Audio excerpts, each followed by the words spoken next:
Shalom, berjumpa kembali di Urban Channel. Pada sesi ini saya membahas satu topik, Yudas Iskariot masuk surga atau neraka. Video ini merupakan bagian kedua, kelanjutan dari video pertama dengan topik yang sama. Dan video ini saya buatkan sebagai tanggapan saya terhadap sang debaters dan sebagai pesan kepada semua orang Kristen bagaimana memahami, menyikapi tentang posisi Yudas, apakah dia layak masuk surga atau masuk neraka. Sebelum saya menjelaskan topik ini, saya mau menyampaikan bahwa saya juga sudah mengupload ada video dengan judul Memahami Posisi Yudas dalam Peristiwa Penyaliban Kristus Yesus. Video ini juga sudah ada di dalam channel ini. Bapak Ibu, saya mohon untuk menonton juga supaya apa yang saya paparkan tentang Yudas benar-benar kita pahami, kita mengerti dengan betul, sehingga kita bisa memilah, sehingga kita bisa mengambil kesimpulan tentang posisi Yudas, apakah dia masuk surga atau masuk neraka. Terima kasih, terpujilah Tuhan. Saya akan mengawali dari Yohanes pasal 6 ayat 70 sampai dengan 71.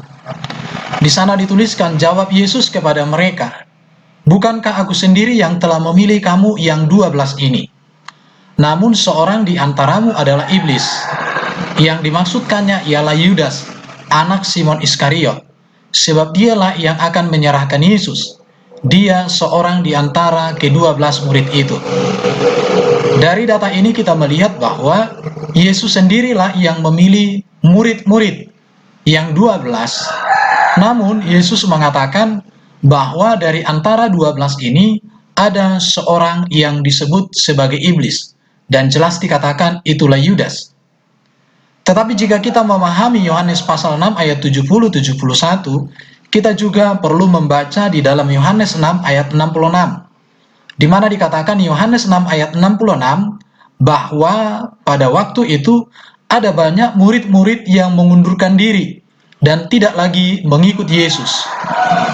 Jadi kita melihat ada banyak orang yang mengundurkan diri dari kelompok murid-murid Yesus.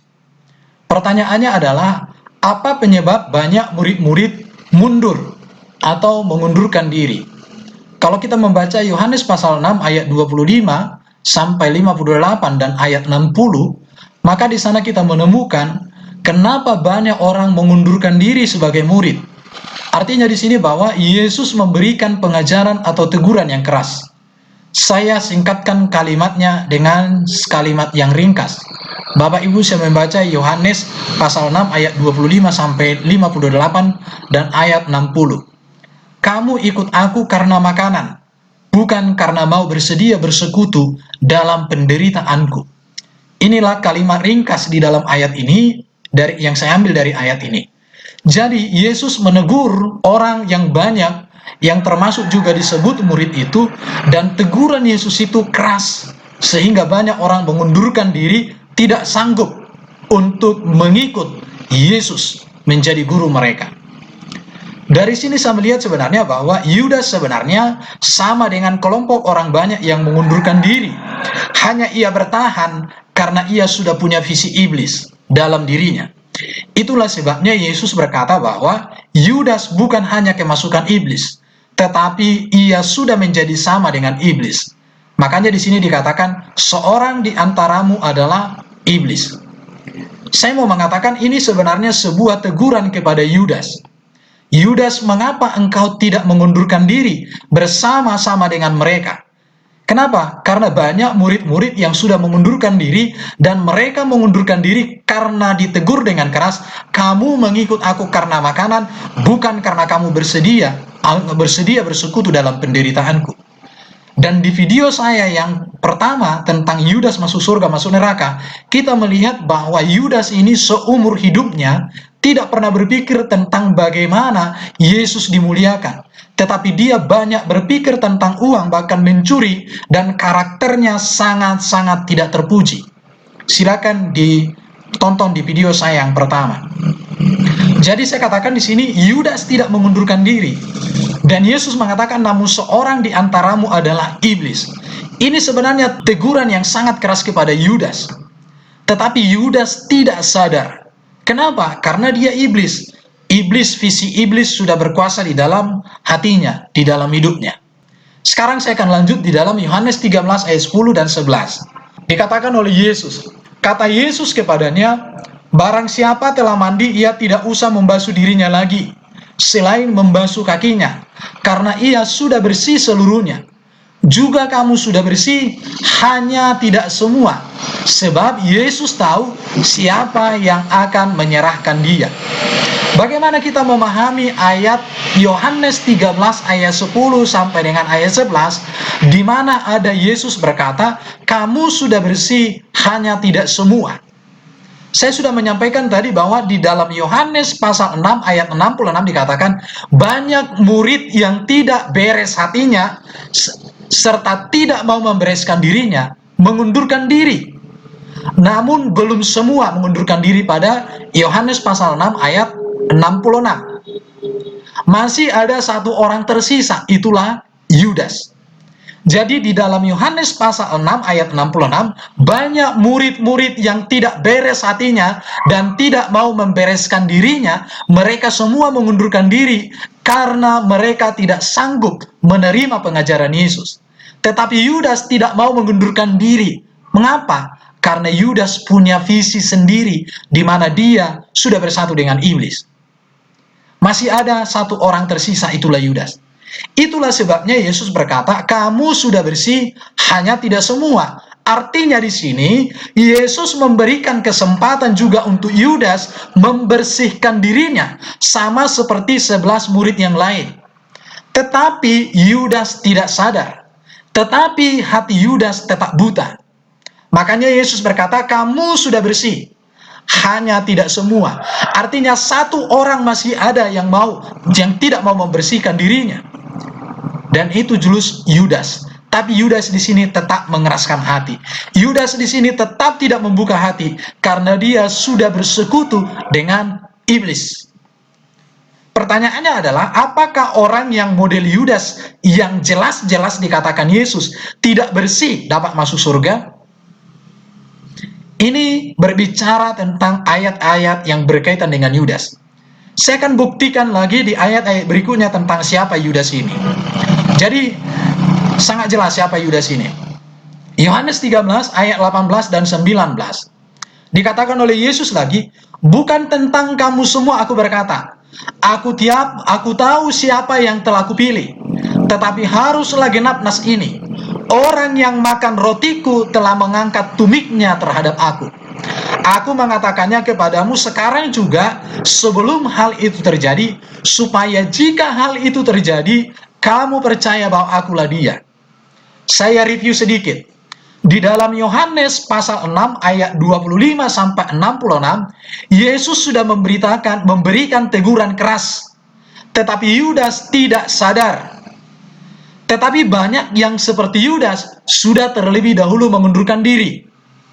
Itu di dalam Yohanes pasal 6 ayat 25 sampai 66. Yesus memberikan teguran yang keras. Banyak yang mengundurkan diri, tidak sanggup. Tetapi Yudas bertahan. Mengapa Yudas bertahan?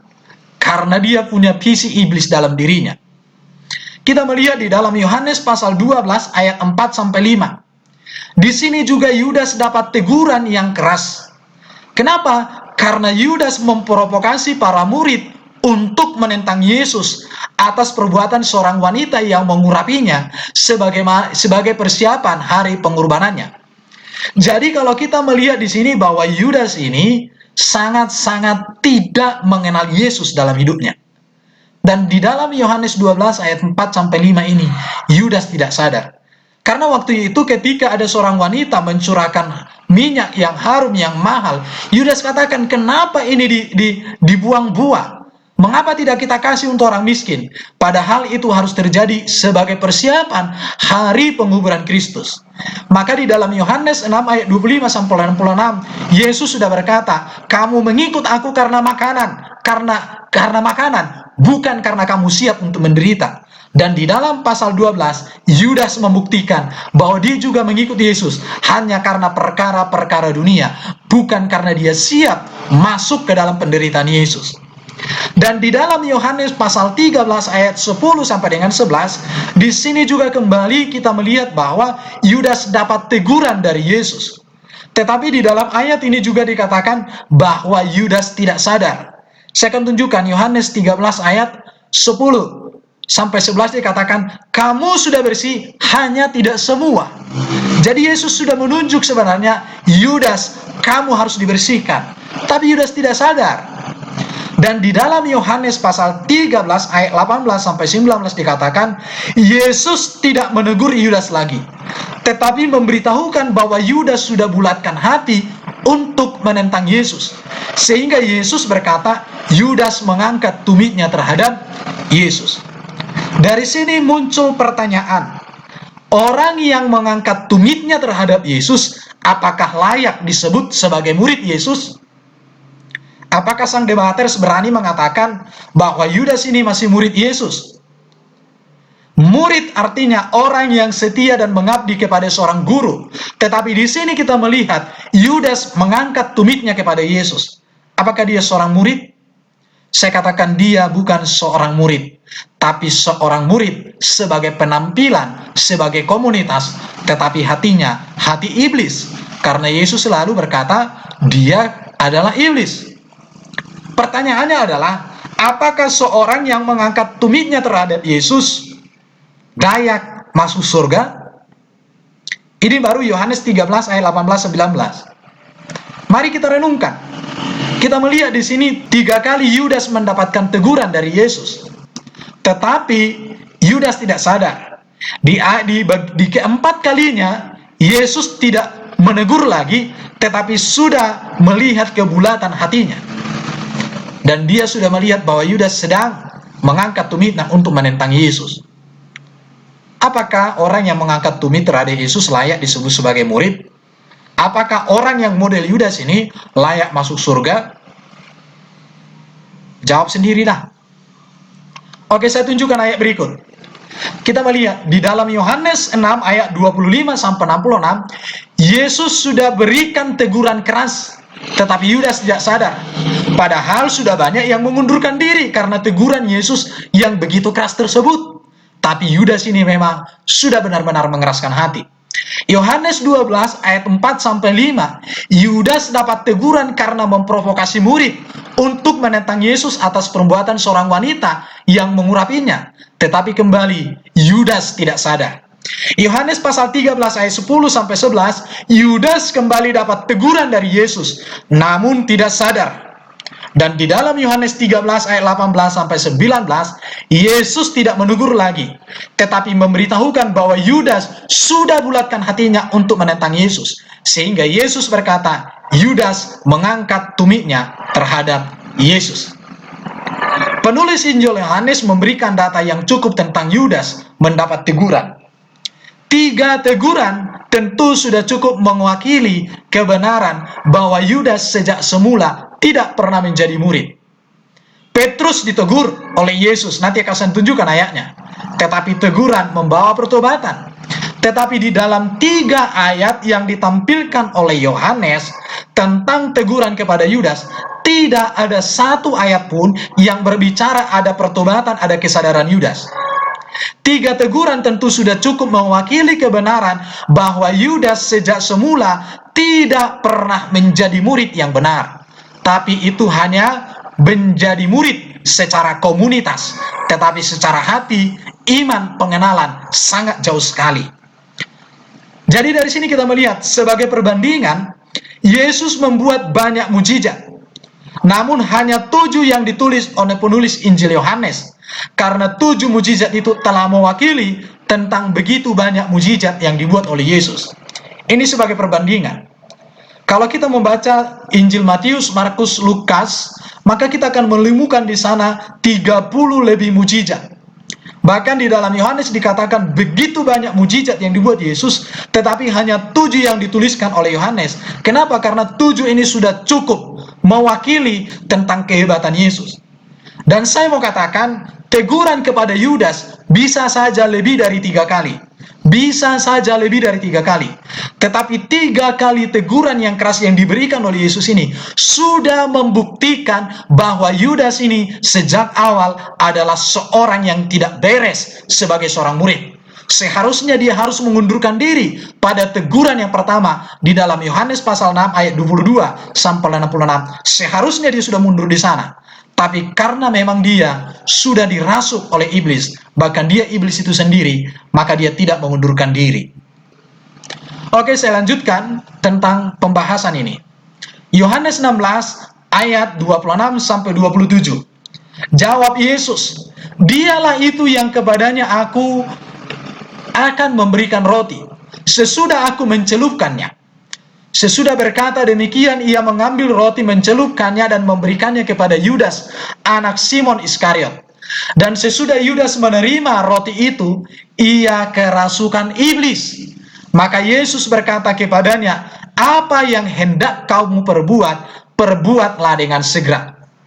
Jadi di sini saya melihat bahwa oleh karena Yudas terus-menerus mengeraskan hati atas teguran demi teguran yang diberikan oleh Yesus, maka Yesus pun membiarkan Yudas hidup menurut kemauan dirinya yang sudah benar-benar dikuasai iblis. Kalimat "apa yang hendak kamu perbuat, perbuatlah dengan segera" bukan sebuah instruksi, tetapi lebih tepat ia diberikan kebebasan atau dibiarkan untuk menentukan sikapnya sendiri. Artinya, Yudas diberi kebebasan untuk apa yang direncanakan iblis melalui dirinya. Sebab Bapa sudah memberitahukan kepada Yesus bahwa iblis memang akan menipu dan terus menipu. Iblis akan terus berupaya membelokkan manusia supaya tersesat memahami seluruh karya Allah dan untuk keselamatan manusia. Dan ingat, iblis baru akan berhenti menipu manusia saat ia dihukum di neraka bersama-sama dengan para pengikutnya. Saya mau tegaskan juga di sini bahwa Tuhan Allah tidak pernah merancang pengkhianat. Ada nubuatan-nubuatan di dalam perjanjian lama tentang pengkhianatan Yudas. Tetapi ingat, nubuatan itu bukan rancangan Allah. Tetapi nubuatan itu artinya Allah memberitahukan apa yang akan dilakukan oleh iblis di dalam menentang seluruh karya-karya penyelamatan yang akan Allah kerjakan. Jadi nubuat atau pemberitahuan tentang pengkhianatan Yudas dalam kitab perjanjian lama merupakan kemahatauan Tuhan atas apa yang akan dilakukan iblis di dalam menentang dirinya dan menyesatkan manusia dalam memahami rencana Tuhan. Ingat ya, pemberitahuan tentang pengkhianatan Yudas dalam kitab perjanjian lama merupakan kemahatauan Tuhan atas apa yang akan dilakukan oleh iblis. Jadi Tuhan sudah memberitahukan apa yang akan dilakukan oleh iblis dalam menentang karyanya. Kenapa? Karena Tuhan Maha tahu. Tetapi iblis tidak tahu bahwa apa yang dia rencanakan itu juga Tuhan sudah tahu. Silakan dengarkan video saya tentang memahami posisi Yudas dalam penyaliban Yesus di dalam channel ini juga. Saya sudah membahas ini, mengapa Yudas dibiarkan untuk mengkhianati. Silakan Anda nonton pembahasan saya tentang memahami posisi Yudas dalam penyaliban Yesus Kristus. Kita lanjut, Yohanes 16 ayat 26 ini, jawab Yesus, "Dialah itu yang kepadanya aku akan memberikan roti sesudah aku mencelupkannya." Sesudah berkata demikian, ia mengambil roti, mencelupkannya dan memberikannya kepada Yudas, anak Simon Iskariot. Dan sesudah Yudas menerima roti itu, ia kerasukan iblis. Maka Yesus berkata kepadanya, "Apa yang hendak kau perbuat, perbuatlah dengan segera." Di sini saya mau katakan, Yudas masuk neraka karena ia kerasukan iblis.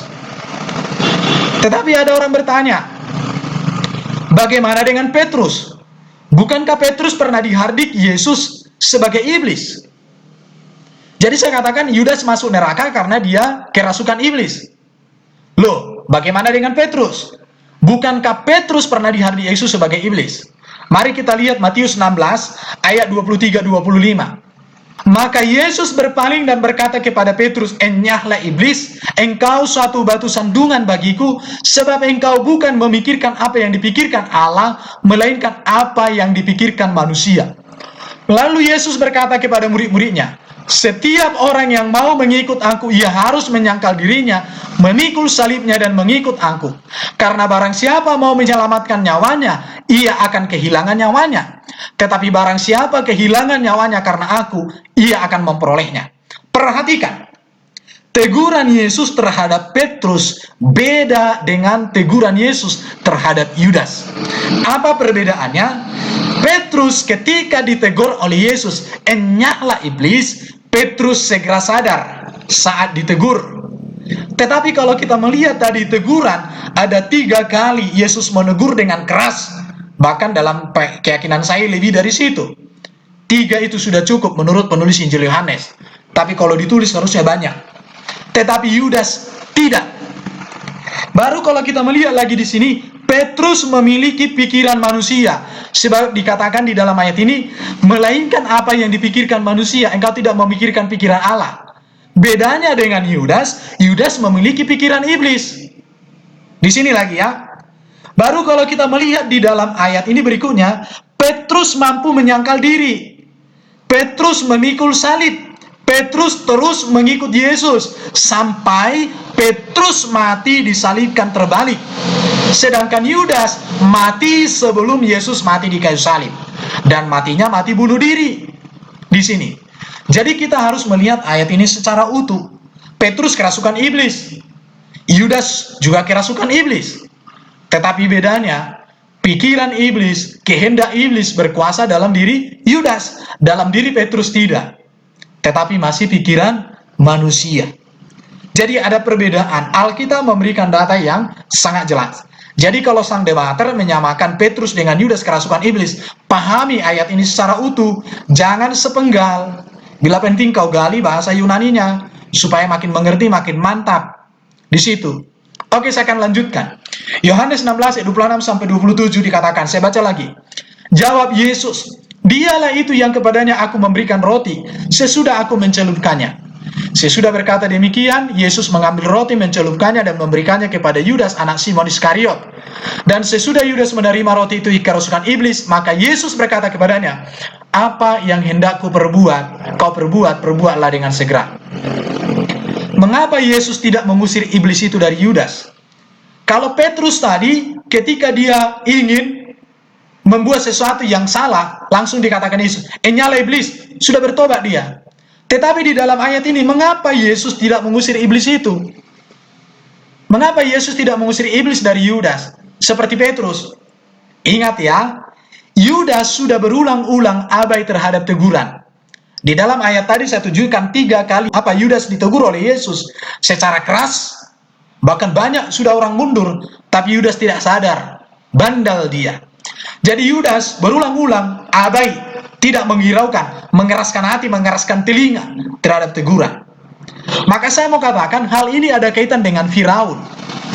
Di mana Firaun melihat 10 mujizat, tetapi tidak pernah bertobat, malah Firaun mengeraskan hatinya, dan akhirnya Tuhan sendiri mengeraskan hati Firaun, sampai Firaun akhirnya binasa. Perhatikan ya. Hal ini juga ada kaitan dengan Saul yang pernah penuh dengan Roh Kudus, tetapi kemudian Roh Tuhan undur daripadanya dan digantikan dengan roh iblis, dan akhirnya Saul pun memiliki nasib yang sama dengan Yudas, yaitu bunuh diri. Dikatakan Roh Tuhan undur dari Saul karena ia mempermainkan kesempatan yang diberikan ulang-ulang oleh Tuhan melalui Samuel. Jadi jelas ya, Saul itu ditegur berkali-kali, dia tetap menghindar, akhirnya dibiarkan sampai dia meninggal dengan cara bunuh diri. Jadi mengapa Yesus tidak mengusir iblis? Karena sudah berulang-ulang dia abai terhadap teguran, maka Yesus biarkan. Jadi saya mau katakan, Yesus menetapkan nasib seorang atas pilihan orang itu sendiri. Yesus tidak pernah merancang orang untuk memilih yang buruk, tidak pernah merancang untuk memilih yang jahat, yang dosa. Yesus malah menawarkan dirinya untuk melepaskan manusia dari dosa dan kejahatan. Yudaslah yang mengeraskan hatinya, alias hatinya dibutakan iblis, hingga akhirnya Tuhan pun mengeraskan hatinya untuk menerima kebinasaan. Maka dikatakan sebagai ayat terakhir di dalam Injil Yohanes tentang Yudas, binasa. Oke, sekarang saya masuk ke dalam Yohanes 14 ayat 23. Jawab Yesus, "Jika seorang mengasihi aku, ia akan menuruti firman-Ku, dan Bapa-Ku akan mengasihi dia, dan kami akan datang kepadanya dan diam bersama-sama dengan dia. Barang siapa tidak mengasihi aku, ia tidak menuruti firman-Ku." Ayat ini dikatakan oleh sang debaters bahwa Yudas mengasihi Yesus. Kenapa? Karena Yudas melakukan perintah Yesus. Saya katakan dia ngaco di sini ya, ngaco.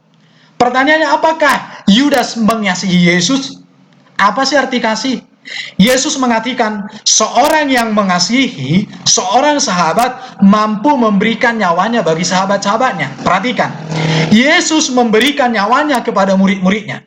Dan ingat, 11 murid yang lain memberikan nyawanya untuk memberitakan Yesus. Tetapi Yudas memberikan nyawanya mati tergantung, sia-sia. Apakah Yudas mengasihi Yesus? Tidak.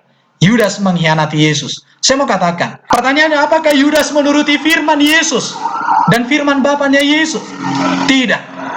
Tetapi Yudas mengikuti rasukan dan bisikan iblis yang dibiarkan Yesus. Kenapa dibiarkan? Karena dia mengeraskan hati. Yesus membiarkannya karena itu sudah diberitahukan Tuhan sebelumnya kepada para nabi. Jadi kalimat apa yang kamu perbuat, perbuatlah segera, bukan perintah, tetapi dibebaskan, diberi kebebasan. Kehendak iblis dan Yudas bersatu untuk menipu manusia supaya manusia gagal dalam memahami karya salib Yesus. Itu diizinkan Tuhan untuk menyaring manusia yang setia, yang memakai pemahamannya dengan betul untuk mengenal Allah, dengan yang tidak setia. Ingat, selama kuasa iblis belum dicabut oleh Tuhan, selama itulah ia akan terus menipu, ia akan terus menyesatkan dan menentang Tuhan dan ingin menyesatkan umat-umat Tuhan. Jadi nubuat-nubuat tentang pengkhianatan Yudas di dalam kitab para nabi bukan rancangan Allah. Tetapi nubuat itu artinya Allah memberitahukan apa yang akan dilakukan oleh iblis dalam menentang seluruh rencana dan karya Tuhan. Tonton video saya yang pertama, posisi Yudas dalam penyaliban Yesus. Di sana saya jelaskan itu dengan bagus. Jadi Yesus tidak pernah memerintahkan Yudas untuk berkhianat. Tidak ada di dalam kitab Injil yang saya temukan Yesus menyuruh Yudas berkhianat.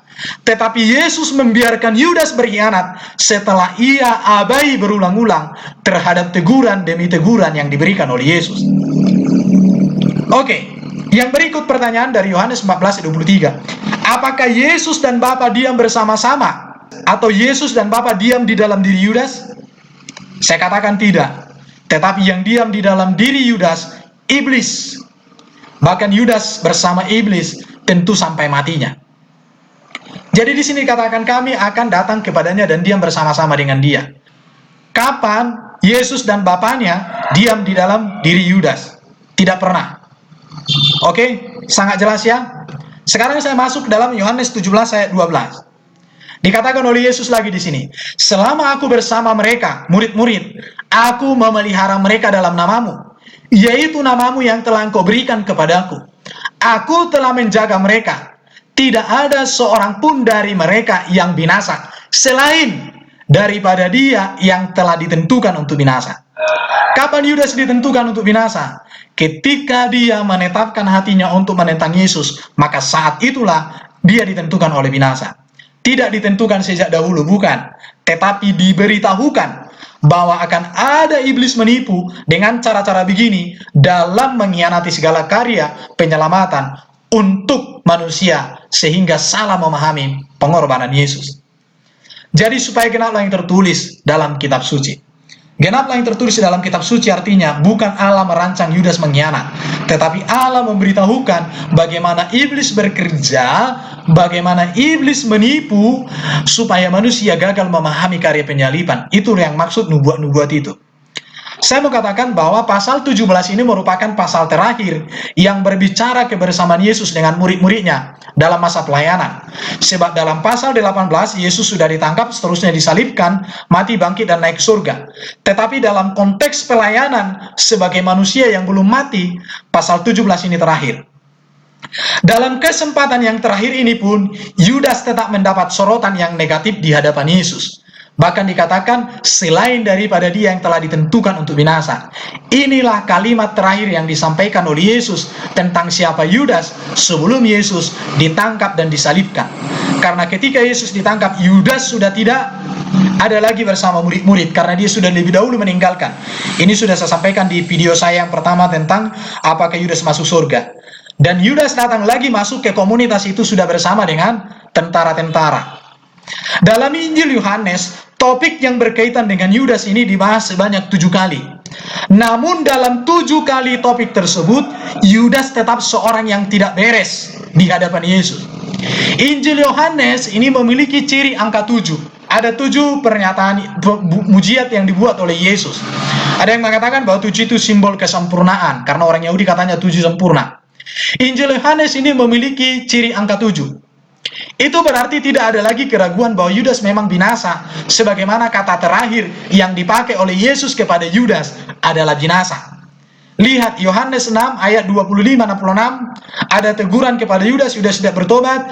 Yohanes 12 ayat 4-5, Yudas ditegur, Yudas tidak bertobat. Yohanes 13 ayat 10-11, Yudas ditegur, tidak bertobat. Yohanes 13 ayat 18 berbicara Yudas seorang yang tidak beres. Yohanes 13 21-30, Yudas tidak beres. Yohanes 14 ayat 23, Yudas juga tidak beres. Yohanes 17 ayat 12, Yudas juga dikatakan akan binasa. Kalau begitu, 7 ayat di dalam Injil Yohanes berbicara tentang Yudas. Tidak ada satupun yang baik yang dibicarakan tentang Yudas. Pertanyaannya, apakah Yudas masih layak disebut masuk surga? Saya katakan, orang yang mengatakan Yudas masuk surga, berarti dia pikirannya sama dengan Yudas, atau hatinya mirip dengan Yudas. Saya katakan dengan tegas. Jadi dari 7 ayat di dalam Injil Yohanes ini yang berbicara tentang Yudas, tak ada satu kata pun yang menunjukkan ada sisi baik dari seorang Yudas, tapi semua sisi buruknya. Bahkan kata terakhir yang digunakan oleh penulis Injil Yohanes tentang Yudas adalah binasa. Binasa. Binasa berarti lawan kata dari hidup kekal. Oke, saya akan masuk lagi. Yohanes 2:17-12. Selama aku bersama mereka, murid-murid, aku memelihara mereka dalam namamu, yaitu namamu yang telah engkau berikan kepadaku. Aku telah menjaga mereka dan tidak ada seorang pun dari mereka yang binasa, selain daripada dia yang telah ditentukan untuk binasa, supaya genaplah yang tertulis dalam kitab suci. Yudas binasa karena pilihannya untuk binasa. Orang binasa ditentukan oleh Tuhan, tetapi Tuhan tidak menentukan orang binasa atas Tuhan menentukan orang binasa atas pilihan orang tersebut. Tuhan menentukan atas keputusan manusia, dan atas keputusan manusia untuk memilih antara kehidupan atau kematian. Yesus mengetahui rencana iblis melalui Yudas, tetapi Yesus tidak merencanakan atau merancang Yudas untuk dipilih sebagai alat iblis, menentukan atau merencanakan sesuatu hal yang berbeda. Setelah Yesus berkata demikian, ia sangat terharu lalu bersaksi, "Aku berkata kepadamu, sesungguhnya seorang dari antara kamu akan menyerahkan aku." Murid-murid itu memandang seorang dengan yang lain, dan mereka ragu-ragu siapa yang dimaksudkan. Jadi, saya mau katakan, tidak ada ayat Alkitab yang berbicara tentang Yudas sebagai seorang yang baik. 7 ayat di dalam Injil Yohanes, satu pun tidak ada nilai positif dari seorang Yudas yang diberitakan. Oleh karena itu, pesan cinta saya kepada sang debaters dan para fansnya, hapuslah semua videomu yang mengatakan Yudas masuk surga, dan segera meminta maaf kepada semua orang, karena kamu sedang menyesatkan orang banyak dalam konteks ini. Itu pesan saya. Salam cinta dari jauh buat Anda. Tuhan Yesus memberkatimu, Tuhan Yesus memberkati kita semua. Amin. Shalom.